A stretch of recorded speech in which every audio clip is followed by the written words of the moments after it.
اور ایک سورہ بقرہ کی ابھی آیت پڑھی میں نے ابھی خدمت میں، نمبر 28، تکفرون باللہ، تم اللہ کا انکار کیسے کر سکتے ہو، ذرا سوچو تو صحیح، جبکہ تم نہیں تھے۔ اس سے کوئی انکار نہیں کر سکتا کہ میں ایک نہ ایک وقت تھا کہ جب نہیں تھا، پھر تم ہو گئے۔ امام نے ایک سوال کیا تھا ایک ملحد سے، امام ششمی کا مکالمہ ہے کہ تو پہلے سے تھا یا بعد میں وجود میں آیا؟ کہ بعد میں وجود میں آیا ہوں۔ امام نے کہا اگر بعد میں وجود میں آیا ہے تو کیا تو نے خود اپنے آپ کو بنایا یا کسی اور نے تجھے بنایا؟ اگر یہ کہیں گے کہ اگر یہ کہے گا کہ میں نے اپنے آپ کو بنایا تو عقلی طور پر پاسبل نہیں، جب تو تھا ہی نہیں تو تو نے خود اپنے آپ کو کیسے بنا لیا؟ اور اگر کسی اور نے تجھے بنایا تو وہ کس نے بنایا؟ یقیناً وہ غنی علی الاطلاق ہے، تجھ سے بے نیاز ہے، وہ قدرت رکھتا ہے تجھے بنانے کی۔ اس نے پتا کیا جواب دیا؟ اس نے کہا مجھے معلوم نہیں ہے کہ مجھے کسی نے بنایا یا نہیں۔ اب سلونی دعوے دار کا بیٹا ہے نا۔ امام نے کہا اگر تجھے معلوم نہیں ہے کہ تجھے کسی نے بنایا تو فرض کر کے اگر بنایا ہوتا تو کیسے بنایا ہوتا؟ اگر تیرا کوئی خالق فرض کر کے ہے جو کہ ہے تو تجھے کس طرح سے بہترین بناتا؟ ذرا بتا تو صحیح، جو تو بتائے گا وہی تو بنائے، ٹھیک ہے؟ تو کیف تکفرون باللہ، تم کیسے خدا کا تم انکار کرتے؟ کنتم اموات، تم ایک موقع پہ نہیں تھے، واحیا تم ہو گئے، ثم یمیتکم، پھر ایک وقت آئے گا پھر نہیں رہو گے، ثم یحییکم۔ اچھا یہاں تک تو سب کے لیے دیکھا بالا ہے کہ ہم نہیں تھے پھر ہو گئے پھر مر بھی جائیں گے، تو 3 سٹیپس تک تو اللہ نے کہا کہ ہم تمہیں بتلا رہے ہیں کیسا ہے، ثم یحییکم، پھر ایک اور بھی بات بتلا رہے ہیں، جب وہ ساری صحیح ہے نا تو یہ بھی مان لو کہ پھر ایک وقت آئے گا پھر زندہ ہوگے، پھر اس کے بعد پلٹو گے اللہ کی بارگاہ میں۔ تو کنتم امواتا، تم نہیں تھے، واحیاکم، ہو گئے، ثم یمیتکم، اس کے بعد مر جاؤ گے۔ سورہ واقعہ جو نماز عشاء کے بعد رزق کے لیے پڑھنے کی تاکید ہے، فلولا اذا بلغت الحلقوم، اللہ نے اپنی قدرت کے لیے ایک مثال دی ہے، کہا فلولا اذا بلغت الحلقوم، اگر تم سمجھتے ہو نا کہ کوئی طاقت نہیں ہے تم سے بڑی، تم ہی ہو، تو جب یہ روح تمہاری حلقوم تک آتی ہے نا، فلولا اذا بلغت الحلقوم وانتم حينئذ تنظرون، جبکہ تم دیکھ رہے ہوتے ہو بے بسی سے۔ آگے اللہ نے کہا ترجعونها ان کنتم صادقین، اس کو روک کے تو بتاؤ اگر تم قدرت رکھتے ہو تو، جو نکل رہی ہے نا واپس پلٹا کے بتاؤ ذرا۔ تو یہ بالکل اللہ نے اپنے انسان کے اپنے وجود سے بات شروع کی کہ تم اپنے آپ کو دیکھو۔ لہٰذا میں پھر ایک آیت پڑھتا ہوں، سورہ نمبر 41 سورہ فصلت، اس میں اللہ نے کہا سنورہم آیاتنا فی الآفاق، ہم دکھلائیں گے اپنے نشانیوں کو کائنات میں بھی، وفی انفسہم، تمہارے اپنے نفسوں میں بھی، حتی یتبین لہم انہ الحق، تاکہ تمہیں یقین ہو جائے کہ حق اس کے علاوہ کوئی ہے ہی نہیں۔ دکھلا رہے ہیں، دکھلاتے رہیں گے۔ تو امام نے اسے پوچھا کہ اگر یہ اللہ کی قدرت کو جو اظہار ہے اگر ایک ہی اس طرح سے رکھنا تھا تو ایک ہی رکھ دیتا اللہ، یہ اس کا الگ الگ جوائنٹس کیوں رکھے؟ کہ مجھے نہیں معلوم۔ امام نے اس خاطر رکھے ہیں کہ تاکہ جب تم دماغ سے سوچ رہے ہو تو اس سے جو گرمی وجود میں آئے وہ تمہارے اسکل سے باہر آ سکے۔ دماغ کو اس طرح سے رکھا اللہ نے کہ پورا پیک نہیں کر دیا، جیسے آپ کا لیپ ٹاپ ہوتا ہے کہ اس میں ایک وینٹ ہوتا ہے نا، اللہ نے آپ کے دماغ میں اس طرح سے رکھا ہے، اس کو پیک نہیں کیا ہوا پورا، اس میں ایک ایسے رکھے ہیں ذرائع نکلنے کے لیے کہ آپ کا دماغ جل کر ختم نہ ہو جائے سوچتے سوچتے۔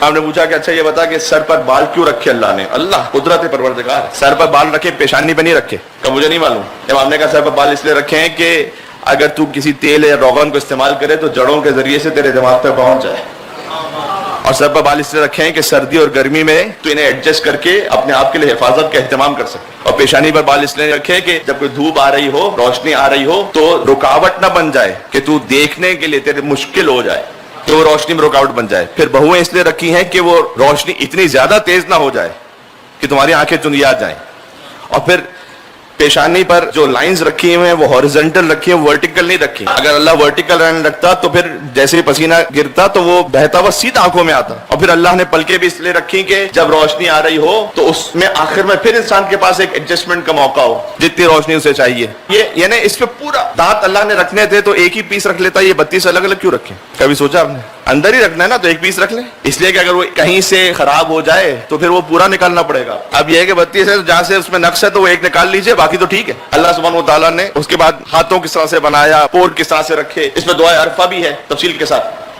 تو آخر میں انسان اس بات پر پہنچتا ہے کہ پروردگار تو ہی حکیم بھی ہے، تو ہی قدیر بھی ہے، اور پروردگار کہتا ہے فَبِأَيِّ آلَاءِ رَبِّكُمَا تُكَذِّبَانِ، تو اپنے رب کی کون کون سی نعمتوں کو جھٹلاؤ گے؟ ممکن نہیں۔ یہ سنورہم آیاتنا فی الآفاق وفی انفسہم حتی یتبین لہم انہ الحق، اپنی نشانیوں کو دکھلاتے رہیں گے تاکہ تمہیں یقین ہو جائے کہ حق اس کے علاوہ کوئی ہے نہیں۔ جب حق اس کے علاوہ کوئی نہیں تو اب ہے سرنڈر کا موقع، تسلیم۔ توحید کے بعد کی جو 7ویں منزل ہے وہ تسلیم ہے۔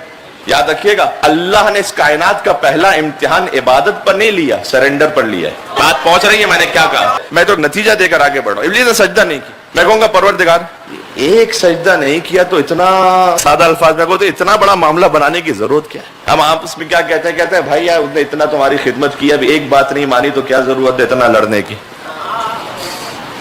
اللہ جس نے 6,500 سال تک سجدے کیے ایک نہیں کیا تو اتنا بے پر رہا، اگنور کر کے آگے۔ سادہ الفاظ میں کہہ رہا ہوں تاکہ بچے سمجھ جائیں۔ نہ اللہ کا گویا جواب یہ ہے کہ ہے بھی پہلی خلافت اور انکار بھی پہلا ہے۔ اللہم صلی علی، پہلی خلافت ہے، پہلا انکار ہے۔ اگر پہلے انکار پر چھوڑ دیا، بعد میں بہت سو کی عادت ہو جائے گی کہ نمازیں تو پڑھتے رہو، روزے تو رکھتے رہو، ظاہر میں مصطفیٰ کے ساتھ بھی رہو، علی کی خلافت کا انکار کر دو۔ اللہ نے کہا نہیں، جو پہلی خلافت کا انکار کرے گا اسے شیطان بناؤں گا، تاکہ یہ پریسیڈنٹ سیٹ ہو جائے کہ جو خلیفت اللہ کا انکار کرے گا وہ انسان تو نہیں ہو سکتا، شیطان ہو جائے تو الگ بات ہے۔ اس لیے کہ جس وجہ سے کہا گیا تھا ابلیس کو بھی اور ملائکہ کو بھی کہ سجدہ کرو، وہ تو نور محمد آل محمد تھا کہ جو آدم علیہ السلام میں اللہ نے رکھا تھا۔ مولا علی علیہ السلام کے حرم میں جو لکھا ہوا ہے اوپر شعر، وہ یہ لکھا ہوا ہے لَوْ لَمْ يَكُنْ فِي صُلْبِ آدَمَ نُورٌ لَمَا قِيلَ قِدْمًا لِلْمَلَائِكَةِ اسْجُدُوا۔ علی اگر آپ کا نور نہ ہوتا نا آدم میں تو ملائکہ کو نہیں کہا جاتا کہ آدم کو سجدہ کرو، اور لولاہو، اور اگر آپ نہ ہوتے تو ما قلت ولا قال قائل، نہ میں کہنے والا ہوتا نہ کوئی اور کہنے والا ہوتا، لمالک یوم الدین ایاک نعبد، ایاک نعبد کہنے والا ہی کوئی نہ ہوتا اگر وجود علی ابن ابی طالب نہ ہوتا۔ تو یہاں جو پہلا امتحان ہے وہ سبمیشن پر ہے کہ فرض کیجئے۔ ابھی ہم دیکھیں کہ شیطان بات کر رہا ہے، ظاہر میں لاجیکل لگ رہی ہے کہ ہم عبادت کر رہے ہیں تیری ہزاروں سال سے، یہ بنائے ابھی تو نے بنایا ہے، اور کہہ رہے کہ ہم جو ہزاروں سال پرانے وہ جھک جائیں اس کے سامنے۔ علی کے لیے بھی کہا جاتا تھا کہ علی تو ابھی جوان ہے اور پرانے تھے جی ہاں۔ جبکہ جب حضور نے فرمایا تھا کنت نبیا وآدم بین الماء والطین، آدم اس وقت جب بنے نہیں تھے، پانی اور مٹی کے درمیان تھے تو میں نبی تھا، اور اسی وقت میرے مولا نے فرمایا کنت ولیا وآدم بین الماء والطین، میں اس وقت بھی ولی تھا کہ جب آدم بنے نہیں تھے، پانی اور مٹی کے درمیان تھے۔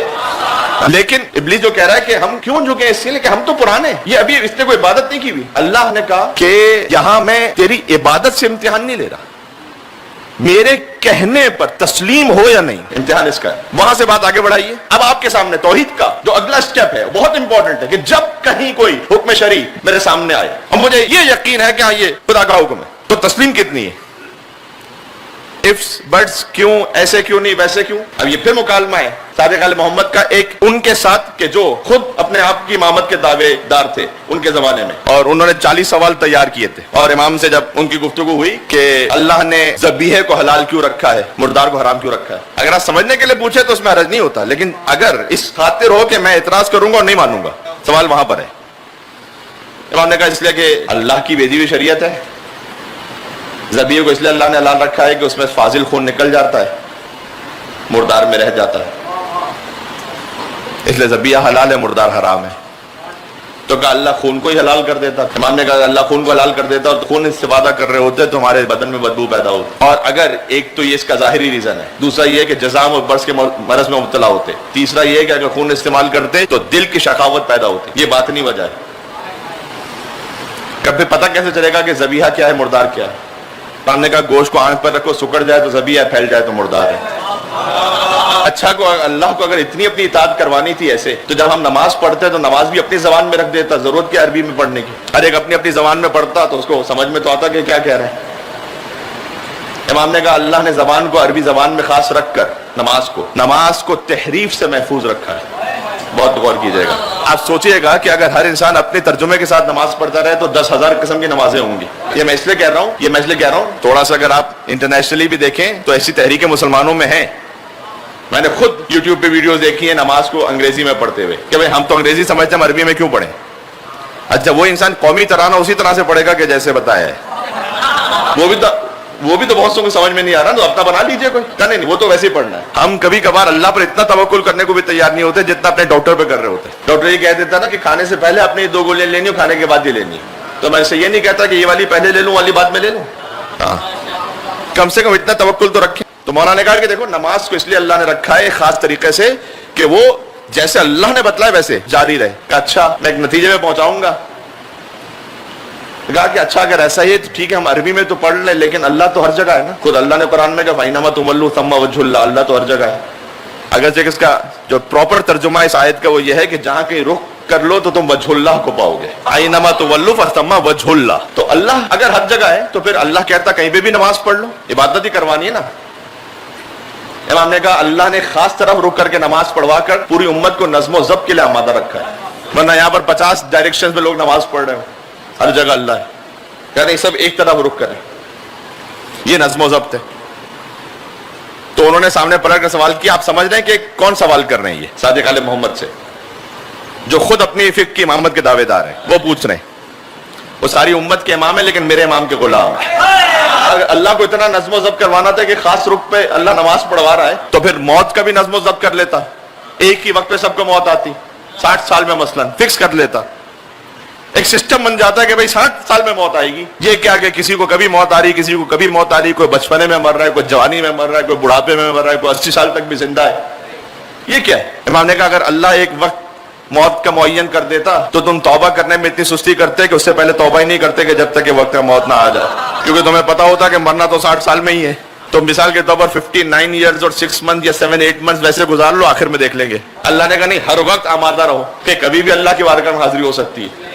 لہذا جوانی ہے تب بھی اپنے آپ کو بچا کے رکھو, ادھیڑ عمر ہے تب بھی اپنے آپ کو بچا کے رکھو, کوئی غلطی ہو گئی تو فوراً توبہ کر لو. اچھا اگر پھر ایسا ہے تو پھر مرنے کے بعد جو حساب کتاب ہونا ہے, تو یہ کون سا میزان ہے کہ جس پر کوئی اعمال تولے جائیں گے؟ کون سا ترازو ایسا بنایا ہوا اللہ نے کہ جس پر اعمال تولے جائیں گے؟ امام نے کہا ہماری ولایت کے میزان پہ تولے جائیں گے. ہماری ولایت کے میزان پر اگر ہماری ولایت ہوگی وہ میزان ہے تو قبول ہو جائیں گے, ولایت نہیں ہوگی رد ہو جائیں گے. پھر امام نے اس وقت فرمایا کہ اگر کوئی عمر نوح بھی پالے, نوح علیہ السلام کی ایج, اور اگر 1000 سال تک روزہ رکھتا رہے, اور 1000 سال تک نماز پڑھتا رہے, اور 1000 مرتبہ حج کر لے, اور 1000 مرتبہ کوہ صفا اور مروہ کے درمیان صحیح کر لے, اور 1000 مرتبہ سونا اور چاندی خیرات میں دے دے, لیکن ہماری ولایت نہ رکھتا ہو تو لم یشم رائحۃ الجنت, جنت تو دور کی بات جنت کی خوشبو بھی نہیں سن سکتا. میزان ہمارے کیجیے گا, بہت توجہ کیجیے گا. جی ساتھ چلیے گا. میرے سارے سوال, 40 سوال میں نے سارے تو نہیں پڑھنے لیکن کسی حد تک میں نے پڑھ دیے. اگر اس نے پوچھا کہ اگر آپ کی ولایت کے میزان پہ تولے جائیں گے تو پھر یہ بتلا دیجئے کہ کیا بات ہے آپ کے خاندان میں, کیوں اتنا ناز ہے آپ کو؟ حاصل کلام یہ جملہ ہے, اور اگر یہ پہنچ گیا تو مجلس پوری وصول ہے آج کی, کہ آپ کو ناز کیا ہے اپنے خاندان پر. تو امام دیکھیں آیت تطہیر بھی پڑھ سکتے تھے کہ ہمارے لیے نازل ہوئی, آیت مباہلہ پڑھ سکتے تھے ہمارے لیے نازل ہوا, سورہ دہر پڑھ سکتے تھے ہمارے لیے نازل ہوا, سورہ کوثر پڑھ سکتے تھے ہمارے لیے نازل ہوا. امام نے کچھ نہیں کہا, صرف ایک, وہ بھی لاجیکل جواب, کہ آپ کو ناز کیا ہے آپ کے خاندان پر. کہ یہی ناز کم ہے کہ ہم کسی اور کے خاندان میں شامل نہیں ہونا چاہتے, لوگ ہمارے خاندان میں شامل ہونا. سلوات بھی یہاں سے ماتا کے کربلائی سلوات بھیجے محمد. کیا یہی ناز کم ہے؟ ہم کسی کے خاندان میں شامل نہیں ہونا چاہتے. کاش صدر اسلام آپ کو سمجھ میں آ جائے, لوگ ہمارے خاندان میں شامل ہونا چاہتے ہیں. بس اس سے زیادہ تو میں کہہ بھی نہیں سکتا کچھ. جی لوگ ہمارے خاندان میں آنا چاہتے ہیں, ہم کسی خاندان میں نہیں جانا چاہتے. جی انسان شادی کہیں پر اس لیے کرتا ہے کہ وہ خاندان میں شامل ہو جائے. جی تو اب اس کا مطلب ہے کہ ہر بات وہ اللہ کی حکمت کے عین مطابق. توحید کو ماننے کا ایک مرحلہ اور بڑا اہم مرحلہ یہ ہے کہ آپ تسلیم ہو کر اتنا توکل رکھیں کہ اللہ نے اگر مجھے کہا ہے تو چاہے مجھے حکمت نہ سمجھ میں آ رہی ہو پھر بھی بہتری ہے. جیسے میں نے کہا ڈاکٹر پہ توکل, اسی خاطر جو کل آیت پڑھی تھی اور اس کے لیے ایک عمل بھی بتلا دوں, بہت مجرب عمل ہے اور امام سے صادر شدہ ہے. کبھی کچھ عمل ایسے ہوتے ہیں کہ جو ہم کہتے ہیں کہ چلیں آپ کر لیجئے بہتر ہے, تجربہ انسانوں کا, لیکن کبھی کوئی عمل ایسے ہوتے ہیں کہ جو امام علیہ السلام کی حدیث میں آئے کہ وہ آیت کے شہید اللہ انہ لا الہ الا ہو, خدا خود گواہ اس بات پر کہ اللہ کے علاوہ کوئی معبود نہیں. آیت ریلیٹ ہو کر سمجھ میں آ رہی ہے. یہ سورہ آل عمران کی آیت نمبر 18, جب اللہ نے حدیث میں کہ سورہ الحمد کو اور سورہ بقرہ کی آیت نمبر 255 کو اور سورہ آل عمران کی آیت نمبر 18 کو اور سورہ آل عمران کی آیت نمبر 26 اور 27 کو, یہ آپ بھی آیتیں پڑھ دیتا ہوں. جب اللہ نے خاص ان آیتوں کو نازل کرنا چاہا تو ان آیتوں نے اللہ سے کلام کیا. آیت کا جو وجود ہے نا وہ زندہ وجود ہے, نور ہے. اللہ سے کلام کیا, پروردگار یہ اتنا قیمتی خزانہ ہے تیرے عرش پر, تو ہمیں کن گناہگاروں کے درمیان بھیج رہا ہے. ان آیتوں نے شکوہ کیا کہ پروردگار یہ انسان اس لائق نہیں ہے کہ سورہ الحمد ان میں نازل کیا جائے. پھر سورہ بقرہ کی آیت نمبر 255 جو آیت الکرسی ہے جسے سید الآیات کہا گیا, پروردگار تو ہمیں ان کے درمیان بھیج رہا ہے. تو اللہ نے جواب دیا ان آیتوں کو کہ ہاں میں نازل اس لیے کر رہا ہوں کہ آل محمد کے کچھ خاص شیعہ آئیں گے جو ان آیتوں کو ہر نماز کے بعد پڑھیں گے, یہ عمل. تو تو جو ان آیتوں کو اپنی فرض نمازوں کے بعد پڑھے تو اللہ نے کہا کہ میں اپنی خاص چھپی ہوئی جو رحمت ہے نا 70 مرتبہ ایک دن اس بندے پہ نازل کروں گا. الا باذن يعلم ما بين ايديهم وما خلفهم ولا يحيطون بشيء من علمه الا بما شاء. بس الفاظ نہیں پڑھیے گا, میں نے بھی صرف پڑھا تھا کہ میں تبرک پڑھ کے مجلس میں آگے بڑھ جاؤں, لیکن آپ تھوڑا اطمینان سے پڑھیے گا.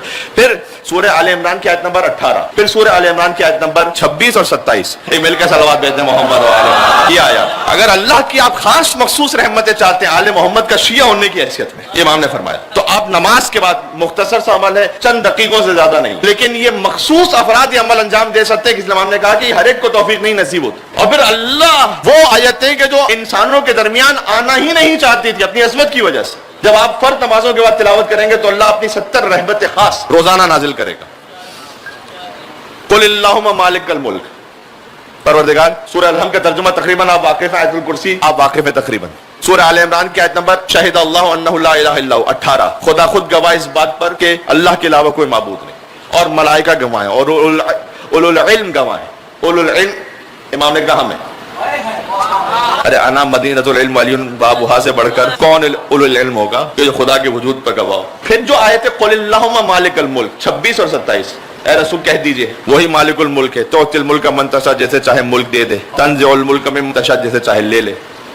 اب تفسیر کی کلاس ہو تو پھر تفصیل سے پھر بات ہو. جو ہوتی اللہ نے کہا دے دے عطا کر دے, اس کا جو اپوزٹ ہے ویسے اپیرنٹلی وہ ہے تاخذ, لے لے اللہ جس سے چاہے ملک, لیکن اللہ نے تاخذ نہیں کہا, تنزع الملک من تشاء. یعنی اس کا کائنڈ آف ترجمہ یہ ہے کہ اللہ چھین لیتا ہے کیونکہ تم دینا نہیں چاہتے, اس لیے لفظ استعمال کیا. جس کے پاس ملک آ جائے, اقتدار آ جائے, وہ دینا چاہتا ہے کیا؟ آپ سے بہتر کون سمجھے گا؟ خدا ہدایت کرے, کیا کر سکتے. بل تنزع الملک ممن تشاء, کہ ہم لیتے ہیں, نہ دینا چاہو تب بھی لیتے ہیں. جب بنی امیہ نہ رہے, بنی عباس نہ رہے, تو کوئی ایرا گہرا نہ تو خیرہ کیا رہ جائے گا. تنزع الملک ممن تشاء وتعز من تشاء, اور جسے چاہتے عزت دیتے تو ذل من چاہتے ذلت دیتے. بیدک الخیر, پروردگار خیر سارا تیرے ہی ہاتھ میں.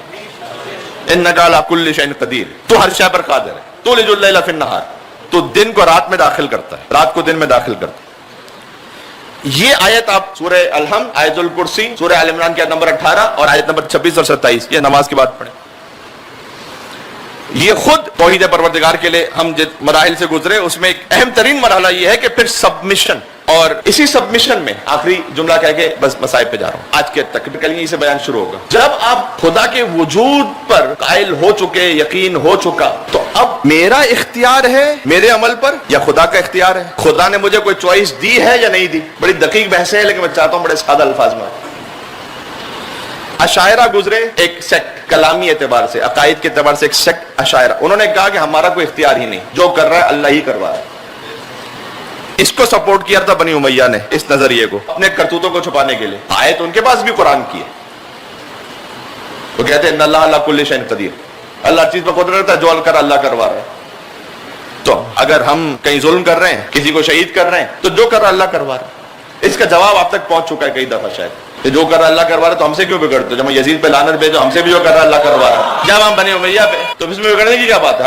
ہم سے بھی جو ماتم کروا رہا اللہ کروا رہا ہے, ہم سے بھی جو مجلس کروا رہا اللہ کروا رہا ہے. اگر آپ سے جو کر رہا اللہ کروا رہا ہے تو ہم سے بھی کر رہا وہی اللہ کروا رہا ہے نا, تو بے کرنے کی ضرورت کیا ہے؟ اچھا یہ بھی ایک کہ آج جب راز ماتم شبیر میں ہے, ہاتھ پڑتا ہے یہاں, درد وہاں ہوتا ہے. اس کے مقابل میں ایک دوسرا نظریہ تھا, کیونکہ توحید کے بیان مجھے تھوڑا سم اپ کر کے کل سے آگے بڑھنا ہے, معتزلہ کا. انہوں نے کہا کہ نہیں, جو کچھ ہے وہ ہم ہی, اللہ کا اختیار بھی ختم, اللہ نے ہمیں دے دیا. یہ ایک فرقہ تھا جس کو قدریہ کہتے تھے. عبد الملک بن مروان کا زمانہ ہے, اس نے چوتھے امام کو خط لکھا, اور سید الساجدین مولانا عابدین علی بن الحسین علیہ السلام کو خط لکھا, امام کو خط لکھا, اور کہا کہ ایک قدریہ کا بڑا عالم ہے جو یہ کہہ رہا ہے کہ جو کرتا ہے وہ ہم کر رہے ہیں, بس ہماری مرضی. اس کی کوئی دلیل ہے آپ کے پاس کے جواب پہ؟ کیونکہ ہمیں حساب کتاب دینا ہے نا, تو اللہ کا اختیار بھی ختم. اس وقت مولا صادق علیہ السلام کا سن ظاہری طور پر 3 سال کا تھا. امام نے مدینہ سے بھیجا امام صادق علیہ السلام کو, دادا نے پوتے کو بھیجا.